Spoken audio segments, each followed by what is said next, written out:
Cuando la noticia llegó a sus oídos, Labán montó en furia. Reunió a sus parientes y salió tras Jacob, persiguiéndolo por 7 días hasta alcanzarlo en los montes de Galaad. El encuentro era inevitable y las emociones estaban al rojo vivo. Labán se sentía traicionado y Jacob sabía que debía defender lo que era suyo. Pero en medio de ese viaje, Dios intervino nuevamente. En un sueño, se apareció a Labán y le advirtió: guárdate de hablar a Jacob ni bien ni mal. Esta advertencia divina fue clave. Cuando Labán finalmente alcanzó a Jacob, aunque lo llenaba la ira, no pudo actuar con violencia. En cambio, descargó su enojo con palabras. ¿Qué has hecho? ¿Por qué me engañaste y llevaste a mis hijas como cautivas de espada? ¿Por qué huiste a escondidas, sin avisarme, para que yo te despidiera con alegría, con cantos, con tamboril y arpa? ¿Y por qué no me dejaste besar a mis hijos y mis hijas? Has obrado neciamente. Jacob, cansado de tantos años de abusos, respondió con firmeza: porque tuve miedo. Pensé que me quitarías a tus hijas por la fuerza. He trabajado para ti con todo mi esfuerzo. Durante 20 años estuve en tu casa. 14 por tus hijas y 6 por tus ovejas. Y tú has cambiado mi salario 10 veces. Si el Dios de mi padre, el Dios de Abraham y el temor de Isaac no hubiera estado conmigo, seguramente ahora me habrías despedido con las manos vacías. Pero Dios vio mi aflicción y el trabajo de mis manos, y anoche te reprendió. El diálogo fue duro, pero al final alcanzaron un acuerdo. Labán y Jacob levantaron un montón de piedras como testimonio de un pacto. Ninguno pasaría más allá de aquel límite para hacer daño al otro. Fue un cierre necesario, aunque frío, de una relación marcada por el engaño. Labán se despidió de sus hijas y de sus nietos, los besó y regresó a su lugar. Jacob, por su parte, siguió adelante, rumbo a Canaán. Este episodio marca un punto de inflexión en la vida de Jacob. Por primera vez en muchos años, ya no estaba bajo la sombra de Labán. Había dejado atrás un tiempo de luchas, de injusticias y de aprendizajes. Ahora se dirigía hacia un desafío aún mayor: el encuentro con su hermano Esaú, aquel al que había engañado años atrás. La historia de la huida de Jacob de la casa de Labán nos recuerda que, a veces, los lugares que fueron refugio pueden convertirse en cadenas, y que llega un momento en que Dios nos llama a salir y a avanzar hacia lo que realmente ha preparado para nosotros. También nos enseña que, aunque los hombres planifiquen el mal, Dios es capaz de torcer la historia para cumplir su promesa. Jacob partió de Harán no solo con riquezas materiales, sino con algo mucho más importante: la convicción de que el Dios que lo había acompañado desde Betel seguía a su lado. Y con esa certeza en el corazón, puso su mirada en la tierra prometida, preparándose para el encuentro más decisivo de su vida. Si este video te gusta, no olvides darle like, suscribirte y activar la campanita para no perderte los próximos capítulos de este viaje por la Biblia. Jacob avanzaba con su familia y sus rebaños, dejando atrás a Labán y los años de injusticia en Harán. Sin embargo, la libertad recién adquirida lo conducía hacia un temor aún mayor: el reencuentro con Esaú, el hermano al que había engañado en su juventud. El recuerdo de aquel día en que le arrebató la primogenitura y la bendición de Isaac seguía vivo en su memoria. Esaú había jurado matarlo, y aunque habían pasado 20 años, la herida podía seguir abierta. En medio de este camino de incertidumbre, Jacob experimentó algo inesperado. Al llegar a cierto lugar, vio a unos mensajeros celestiales que lo rodeaban. Sorprendido, exclamó: «Este es el campamento de Dios», y llamó a aquel sitio Mahanaim, que significa 2 campamentos, el suyo y el de los ángeles que lo acompañaban. Esa visión fue una confirmación de que no estaba solo. El mismo Dios que lo había protegido de Labán ahora desplegaba un ejército invisible para sostenerlo. Aún así, el temor humano lo invadía. Jacob envió mensajeros a Esaú, que habitaba en la región de Seir, en Edom. El mensaje era humilde y cauteloso. «Así dice tu siervo Jacob: he morado con Labán y me he detenido hasta ahora. Tengo bueyes, asnos, ovejas, siervos y siervas. Y envío este mensaje a mi señor para hallar gracia en tus ojos». Los mensajeros partieron y regresaron con noticias inquietantes. Esaú venía a su encuentro acompañado de 400 hombres. El corazón de Jacob se estremeció. Aquella noticia no sonaba a un abrazo fraterno, sino a una posible confrontación militar. El miedo lo llevó a tomar medidas prácticas. Dividió a la gente que estaba con él, así como a los rebaños y camellos, en 2 campamentos. Su razonamiento era claro: si Esaú ataca a un campamento, el otro escapará. Pero más allá de la estrategia, Jacob sabía que la clave estaba en clamar a Dios. Se postró en oración y dijo: «Dios de mi padre Abraham y Dios de mi padre Isaac, Señor, que me dijiste: vuelve a tu tierra y a tu parentela, y yo te haré bien. Yo soy indigno de todas las misericordias y de toda la fidelidad que has mostrado a tu siervo, pues con solo mi cayado crucé este Jordán, y ahora me he convertido en 2 campamentos.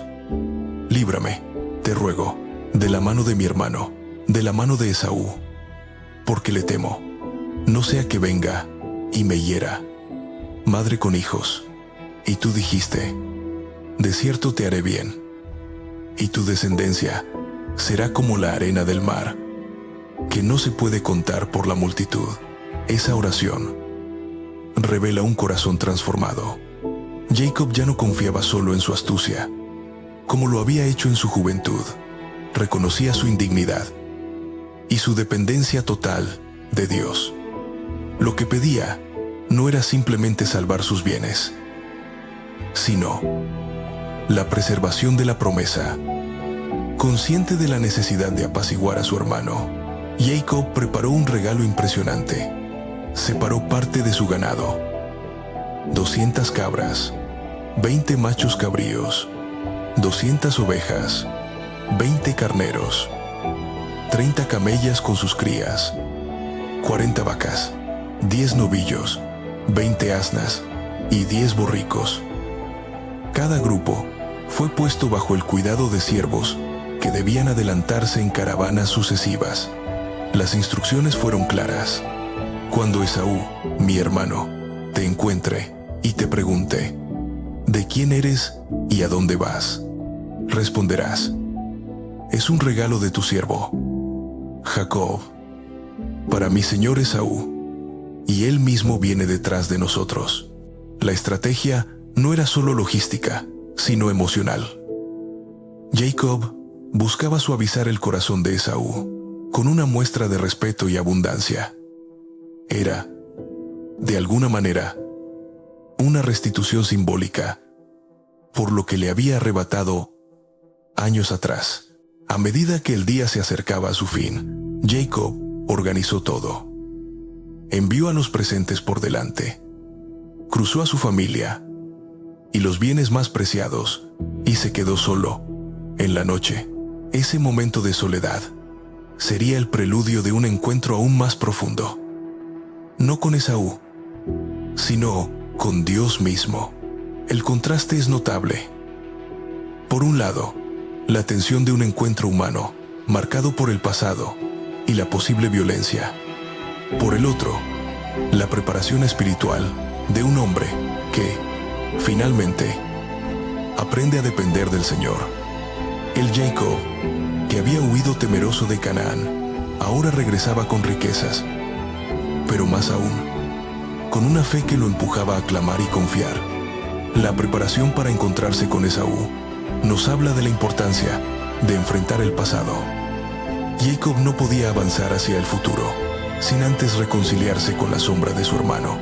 De la misma manera, cada uno de nosotros debe enfrentar aquellas heridas que parecen enterradas, pero siguen abiertas. También nos muestra que la verdadera protección no depende solo de estrategias humanas, sino de la intervención divina. Jacob dividió su campamento, preparó regalos y diseñó planes. Pero al final, su oración fue el arma más poderosa. Reconoció su pequeñez y apeló a la fidelidad de Dios. El relato llega a su clímax en la noche, cuando Jacob, solo, cargado de temor y esperanza, se disponía a descansar. Lo que él no sabía era que esa noche se transformaría en el momento más decisivo de su vida. La lucha con aquel misterioso ser que lo marcaría para siempre y le daría un nuevo nombre. El amanecer traería respuestas. Pero antes de enfrentarse a Esaú, Jacob tendría que enfrentarse a Dios mismo. La noche cayó sobre el campamento. Jacob, después de enviar a su familia y sus bienes al otro lado del río Jaboc, se quedó solo. Esa soledad era pesada. Sabía que al amanecer se acercaba el momento de enfrentar a Esaú. No mirar, pero lo que no esperaba era que, antes de reconciliarse con su hermano, tendría un encuentro cara a cara con Dios. De pronto, un hombre misterioso apareció y comenzó a luchar con él. No era un saludo, ni una conversación, sino una lucha física intensa, cuerpo a cuerpo, que se prolongó durante toda la noche. Jacob, el astuto, el que siempre había conseguido lo que quería con palabras y planes, ahora se encontraba en un combate real, sin escapatoria. La identidad de aquel hombre era enigmática. Algunos lo describen como un ángel, otros como una manifestación misma de Dios. Lo cierto es que la lucha no era solo física, sino espiritual. Era el enfrentamiento entre Jacob, con toda su historia de engaños, miedos y astucia, y el propósito divino que lo llamaba a transformarse en algo nuevo. Cuando el hombre vio que no podía vencerlo, tocó la coyuntura de su muslo, y Jacob quedó cojo. Ese toque sencillo bastó para mostrar la diferencia de poder. La lucha no era entre iguales. El forastero tenía autoridad divina. Sin embargo, Jacob se aferró con todas sus fuerzas y declaró: «No te dejaré si no me bendices». Esa frase resume la vida de Jacob. Siempre había buscado la bendición, primero de su hermano, luego de su padre, después de Labán, y ahora de Dios mismo. Pero en este momento, lo hacía con humildad y desesperación, reconociendo que no podía avanzar sin la gracia divina. El hombre misterioso le preguntó: «¿Cuál es tu nombre?» «Jacob», respondió. Entonces vino la respuesta que cambiaría su historia para siempre. Ya no se dirá más tu nombre Jacob, sino Israel, porque has luchado con Dios y con los hombres y has vencido. Ese nuevo nombre no era un detalle menor. Jacob significa suplantador, el que toma por el talón, y reflejaba la astucia con la que había vivido hasta entonces, pero ahora recibía un nombre que hablaba de lucha y de victoria. Israel, el que lucha con Dios, era un reconocimiento de su perseverancia, pero también una señal de que su vida ya no sería definida por el engaño, sino por su relación con el Altísimo. Jacob, todavía jadeante, pidió conocer el nombre de aquel con quien luchaba, pero la respuesta fue esquiva. «¿Por qué preguntas por mi nombre?» Y allí mismo lo bendijo. Jacob comprendió que había visto a Dios cara a cara y había sobrevivido. Llamó a aquel lugar Peniel, que significa rostro de Dios. El amanecer se levantaba, y con él, Jacob salió de aquella lucha, marcado para siempre. Caminaba cojo, con la herida en su muslo, pero también con un nuevo nombre y una nueva identidad. La cojera sería un recordatorio constante de su encuentro con Dios, una señal de que había sido transformado. Ese detalle de la cojera es profundamente simbólico. Jacob, que siempre había corrido y escapado, ahora debía caminar más despacio. El hombre autosuficiente, que confiaba en su inteligencia y su fuerza, aprendió que depender de Dios era la verdadera victoria. A partir de ese momento, cada paso le recordaría su fragilidad y la necesidad de apoyarse en el Señor. La lucha en Peniel no fue un obstáculo en su camino hacia Esaú, sino una preparación. Antes de reconciliarse con su hermano, Jacob debía reconciliarse con Dios. Antes de enfrentar su pasado humano, debía recibir un futuro divino. El cambio de nombre a Israel marcó el nacimiento de algo mucho más grande que su propia historia. El pueblo que llevaría ese nombre sería el depositario de las promesas de Dios. Es significativo notar que, a lo largo de la Biblia, este episodio será recordado como un punto de inflexión. Israel no es simplemente el nombre de un hombre, sino el símbolo de una nación, llamada a luchar con Dios. Por tantundo, por tantundo, por tantundo, por tantundo, por tantundo, por tantundo. A perseverar en medio de pruebas y a depender de la bendición divina para sobrevivir. Lo que comenzó en la vida personal de Jacob se extendió a toda su descendencia. La experiencia de Peniel también nos deja lecciones para hoy. Muchas veces, como Jacob, nos encontramos luchando en la soledad de la noche, enfrentando temores y cargas del pasado. En esos momentos, Dios no siempre nos da respuestas fáciles, sino que nos confronta, nos quiebra y nos transforma.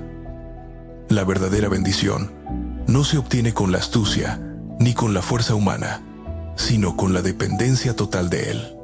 Jacob salió de Peniel cojo, pero bendecido, herido, pero transformado, vulnerable, pero con una identidad nueva. Y esa paradoja refleja la esencia de la vida espiritual.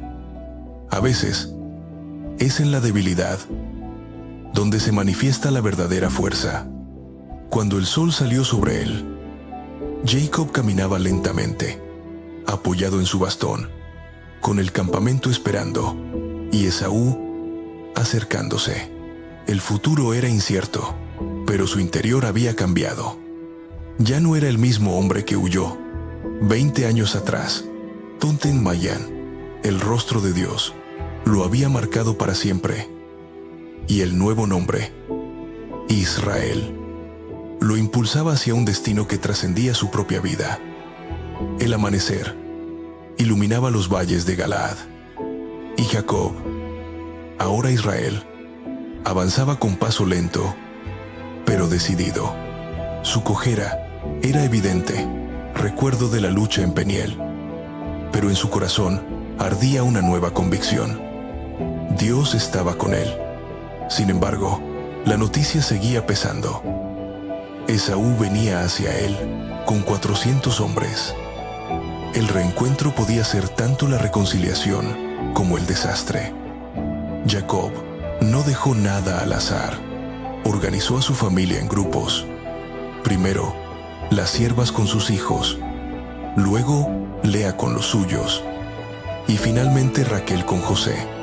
Él mismo se adelantó, tomando la posición de mayor riesgo. Ya no era el hombre que se escondía detrás de planes y engaños.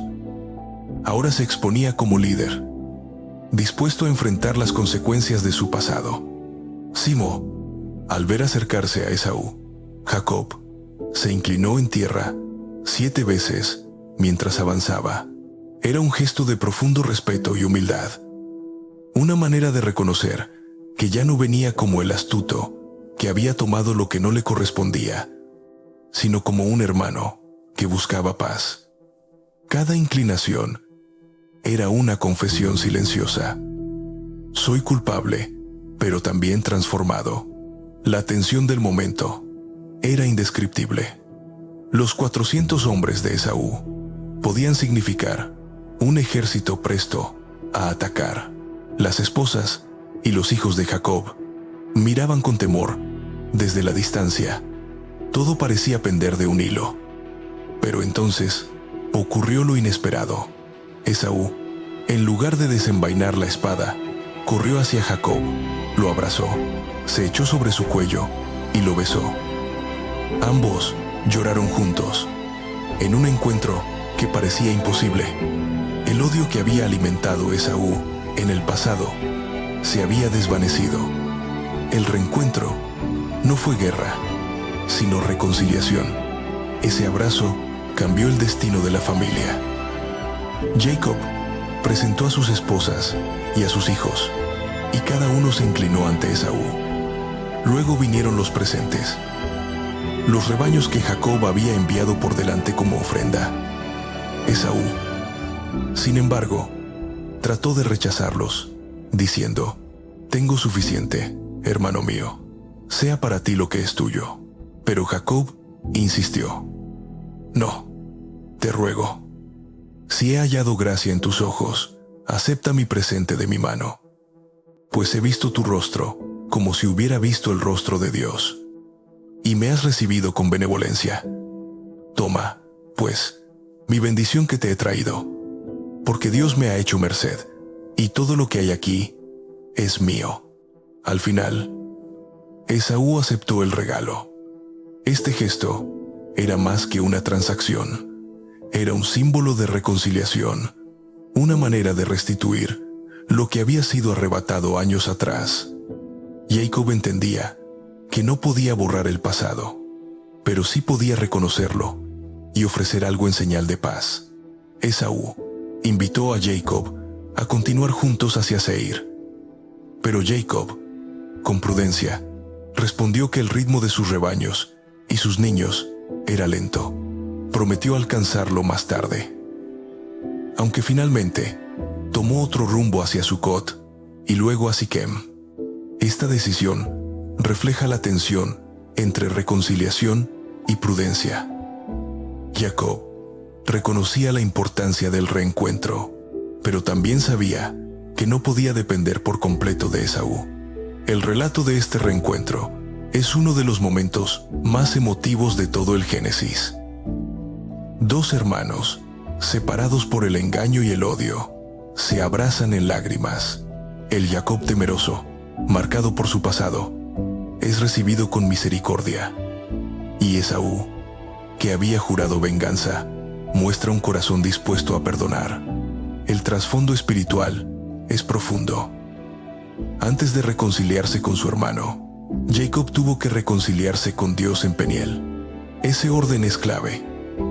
Solo cuando fue transformado por lo divino, pudo enfrentar su pasado humano. La cojera de Jacob no era una desventaja, sino una señal de que había sido quebrado y renovado. Así, cuando se inclinó 7 veces, no lo hizo solo como una estrategia, sino como la expresión de un corazón humilde. Este pasaje también anticipa lo que, siglos más tarde, será el camino de Israel. Como pueblo, la historia no será solo de conquistas, sino de reconciliaciones. El nombre de Jacob, transformado en Israel, se convierte en símbolo de lucha y de gracia, de debilidad humana, sostenida por la fidelidad divina.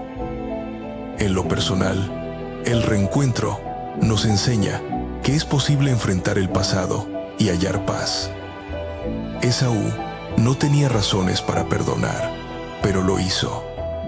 Jacob no podía borrar lo ocurrido, pero se humilló. Y en esa combinación de humildad y misericordia, se abrió un camino de esperanza. Jacob levantó su tienda en la tierra prometida, sabiendo que había superado una de las pruebas más grandes de su vida. Había enfrentado a Labán, había luchado con Dios y ahora había sido reconciliado con su hermano. Su historia seguía, pero ya no era el mismo hombre. El engañador había quedado atrás. El Israel, bendecido, avanzaba hacia su destino. El sol se alzaba sobre la tierra de Canaán, y con él, una nueva etapa para la familia. El Dios que lo acompañó en Betel, en Harán y en Peniel, era el mismo que ahora confirmaba su promesa. Jacob no estaba solo. La nación de Israel había comenzado su camino.